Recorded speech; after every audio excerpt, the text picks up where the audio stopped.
கர்த்தருடைய பரிசுத்த நாமத்திற்கு ஸ்தோத்திரம். இன்றைய நாளின் தியானத்திற்கென்று தெரிந்து கொள்ளப்பட்ட வேத வசனம் அப்போஸ்தலனாகிய பவுல் தீமோத்தேயுவுக்கு எழுதின 2ஆம் நிருபம் 2ஆம் அதிகாரம் 1 வசனம். 2 தீமோத்தேயு 2:1. என் குமாரனே, நீ கிறிஸ்து இயேசுவில் உள்ள கிருபையில் பலப்படு. You therefore, my child, be strong in the grace that is in Christ Jesus. என் மகனே, நீ கிறிஸ்து இயேசுவின் அருளால் வலிமை பெறு. ஆமென். இன்றைய தியான வசனத்தில் அப்போஸ்தலனாகிய பவுல் தீமோத்தேயுவை என் குமாரனே, மை சைல்ட், என் மகனே என்று தனது ஆவிக்குரிய மகனாக அழைக்கிறார். இது அன்பும் நெருக்கமும் கொண்ட ஒரு அழைப்பு. தீமோத்தேயு பவுலிடமிருந்து சுவிசேஷ பணியில் பயிற்சி பெற்றார். கிறிஸ்துவுக்காக உழைக்கும் ஊழியர். நாம் கிறிஸ்துவுக்காக உழைக்கும் ஊழியராக இருக்கிற பட்சத்தில் தேவனுடைய சாட்சியாகவும் விசுவாச வாழ்க்கையில் பிறருக்கு உதாரணமாகவும் இருக்க வேண்டும். எனவேதான் இன்று நம் ஒவ்வொருவரையும் மகனே, மகளே என்று தனது ஆவிக்குரிய மக்களாக அழைத்து சொல்கிறார். நீ கிறிஸ்து இயேசுவில் உள்ள கிருபையில் பலப்படு என்று. இயேசு கிறிஸ்துவின் கிருபையில் எப்படி பலப்பட வேண்டும், அப்படி பலப்படுவதால் நாம் பெறும் ஆசீர்வாதங்கள் என்ன என்பதை குறித்து சற்று நேரம் தியானிப்போம். பவுல் அப்போது சிறையில் இருந்தார். விசுவாசிகளுக்கு அநேக துன்பங்கள், போராட்டங்கள் இருந்த காலம் அது. தீமோத்தேயுவும் சவால்கள், விரோதங்கள், அச்சங்கள் எதிர்கொள்ள வேண்டி இருந்தது. ஆகையால் பவுலடிகளார் உன் விசுவாசத்திலும் ஊழியத்திலும் பலவீனமின்றி திடமாக இரு என்று அறிவுறுத்துகிறார். இயேசுவுக்காக வாழ்வது எளிதல்ல. ஆனால் தேவனுடைய பிள்ளைகள் பலவீனத்தில் பலம் அடைந்து நிலைத்திருக்க வேண்டும்.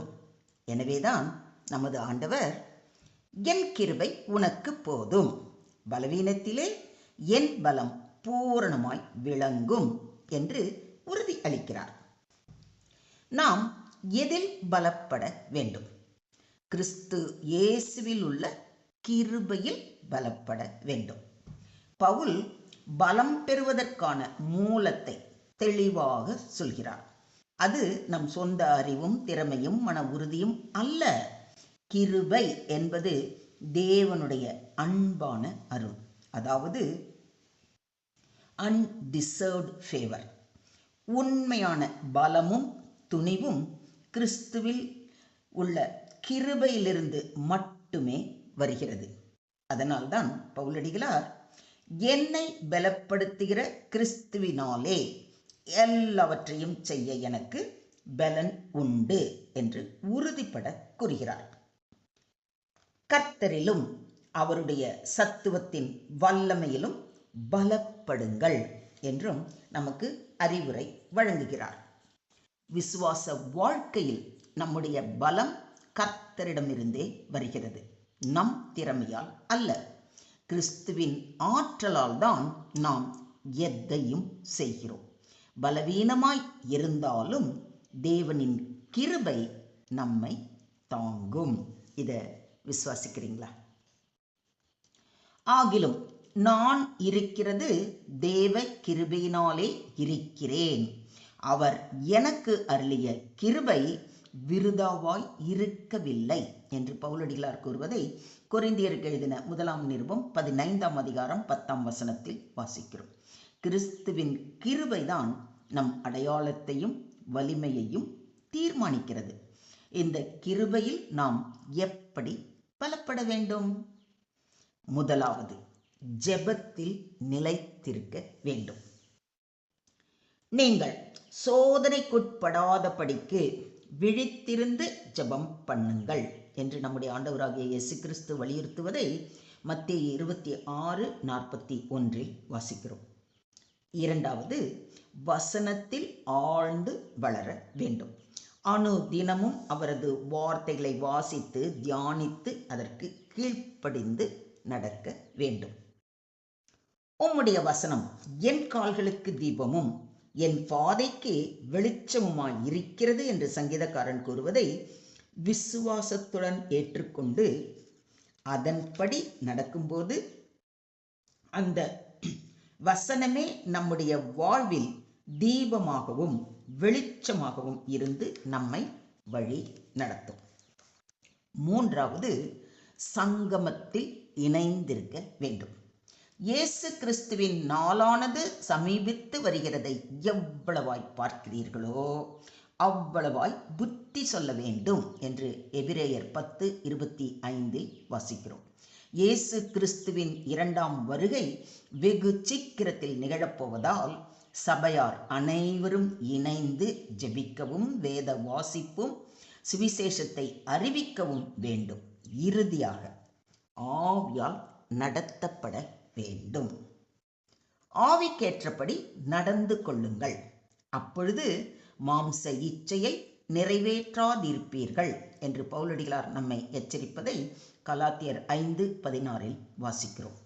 பரிசுத்த ஆவியானவர் நம்முள் இருந்து பாவத்தை குறித்தும் நீதியை குறித்தும் நியாய தீர்ப்பை குறித்தும் நம்மை கண்டித்து உணர்த்துவார். அவருடைய எச்சரிக்கையை உணர்ந்து அதன்படி நடக்கும் பொழுது கிறிஸ்து இயேசுவின் கிருபையில் பலப்படுவது உறுதி. இதை விசுவாசிக்கிறீங்களா?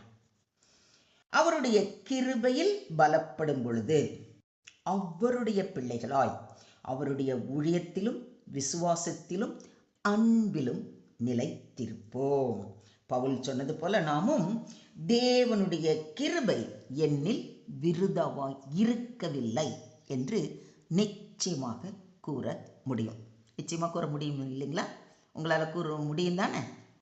மொத்தத்தில் இன்றைய தியான வசனம் போதிக்கும் பாடம் ஆவிக்குரிய உறவு முக்கியம். விசுவாசத்தில் நாமும் ஒருவருக்கொருவர் துணையாக இருக்க வேண்டும். சவால்களில் பலம் தேவை. துன்பங்கள் வந்தாலும் விசுவாசத்தில் தளராமல் இருக்க தேவனுடைய பலம் தேவை. கிருபையே ஆதாரம். கிறிஸ்துவின் கிருபையில்தான் உண்மையான வெற்றி. எப்போது நாம் தாழ்மையாய் தேவனை சாருகிறோமோ அப்பொழுதுதான் தேவனுடைய சக்தி நம்மில் செயல்படும். பவுல் இன்று நம் ஒவ்வொருவரையும் பார்த்து அழைக்கிறார், மகனே மகளே, சவால்கள் வந்தாலும் உன் விசுவாசத்தை தளர விடாதே. கிறிஸ்துவின் கிருபை உன்னை பலப்படுத்தும். மனித வலிமை அல்ல, தேவனுடைய அருளே உனக்கு வலிமை. இவ்வளவு தெளிவா இன்னைக்கு சொல்லியிருக்கிறார் பாருங்க. இன்றைய தியான வசனம் மூலம் நமக்கு மிக அழகாக அறிவுறுத்தப்பட்டு இருக்கிறது. எனக்கு அன்பான சகோதர சகோதரிகளே, இன்றைய தியான வசனம் நமக்கு கூறுவது நம்முடைய தினசரி வாழ்க்கை, ஊழியம், விசுவாசம் எல்லாம் கிறிஸ்துவின் கிருபையால் மட்டுமே நிலைத்திருக்கும். இதை ஒருபோதும் மறந்து விடாமல் அவருடைய கிருபையில் பலப்பட அவர் பாதம் பணிவோம்.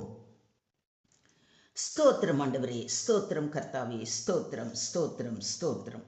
துதிகளின் மத்தியில் வாசம் செய்யும் எங்கள் தூயாதி தூயவரே, உம்மை நன்றியோடு துதிக்கிறோம், ஸ்தோத்தரிக்கிறோம். அப்பா கர்த்தாவே, நாங்கள் பலவீன பாண்டங்கள் என்பதையும் எங்கள் சொந்த வலிமையால் எதையும் செய்ய இயலாது என்பதையும் நன்கு உணர்ந்து கொண்டோம் ஆண்டவரே.